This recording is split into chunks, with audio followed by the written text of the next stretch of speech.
Senang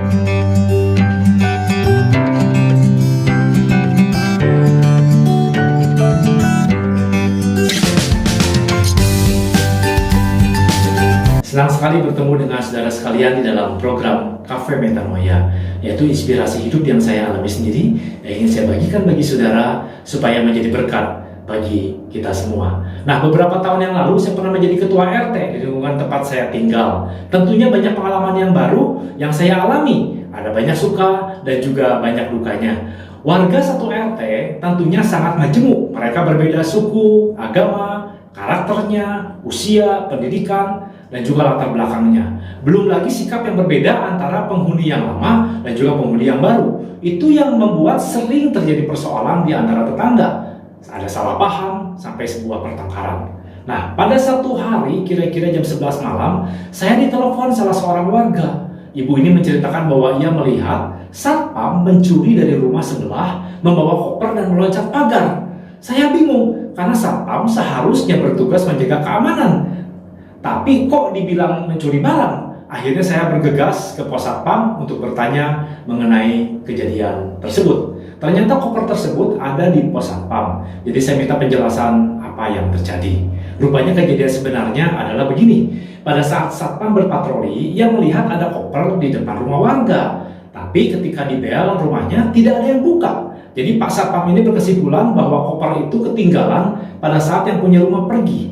Diamankanlah koper itu. Pada saat Bapak Satpam itu loncat pagar sambil membawa koper, tetangga sebelah melihatnya dari kejauhan sehingga menyangka Satpam menjadi pelaku kejahatan.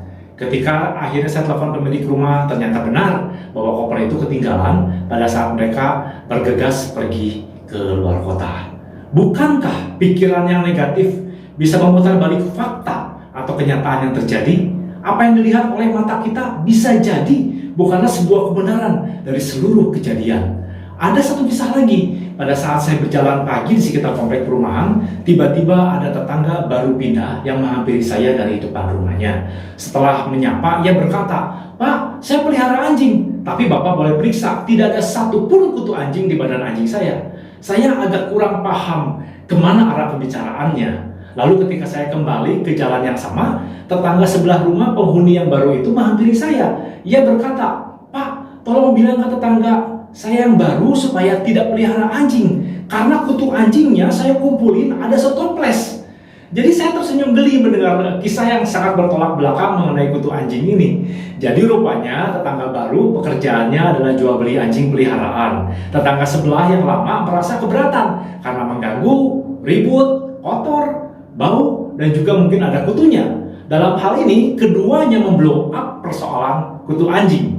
Yang satu bilang tidak ada kutu sama sekali, yang satu bilang stoples, artinya banyak sekali. Saya yakin kutu anjing ada, tapi tidak sampai stoples. Keduanya berpikiran negatif menyikapi persoalan ini, sehingga masalahnya jadi semakin tidak terkendali. Masalahnya jadi salah paham dan diakhiri dengan sebuah perselisihan. Semuanya itu berasal dari sikap yang negatif. Tahukah saudara, sikap negatif menghasilkan pikiran yang negatif, menciptakan awan kebingungan di saat mengambil sebuah keputusan, membesarkan persoalan. Sikap negatif membatasi Allah dan potensi diri, mempengaruhi kesehatan Anda. Tindakan negatif menghasilkan dosa. Sikap positif menghasilkan pikiran yang positif, menciptakan awan ketenangan di saat mengambil keputusan. Fokus pada solusi lebih daripada persoalan. Sikap positif tidak membatasi Allah dan potensi diri, menciptakan alam iman di sekitarnya, dan tindakan positif tentunya menyenangkan Tuhan. Tentukan hari ini sikap Anda, mau berpikir negatif atau mau berpikir positif.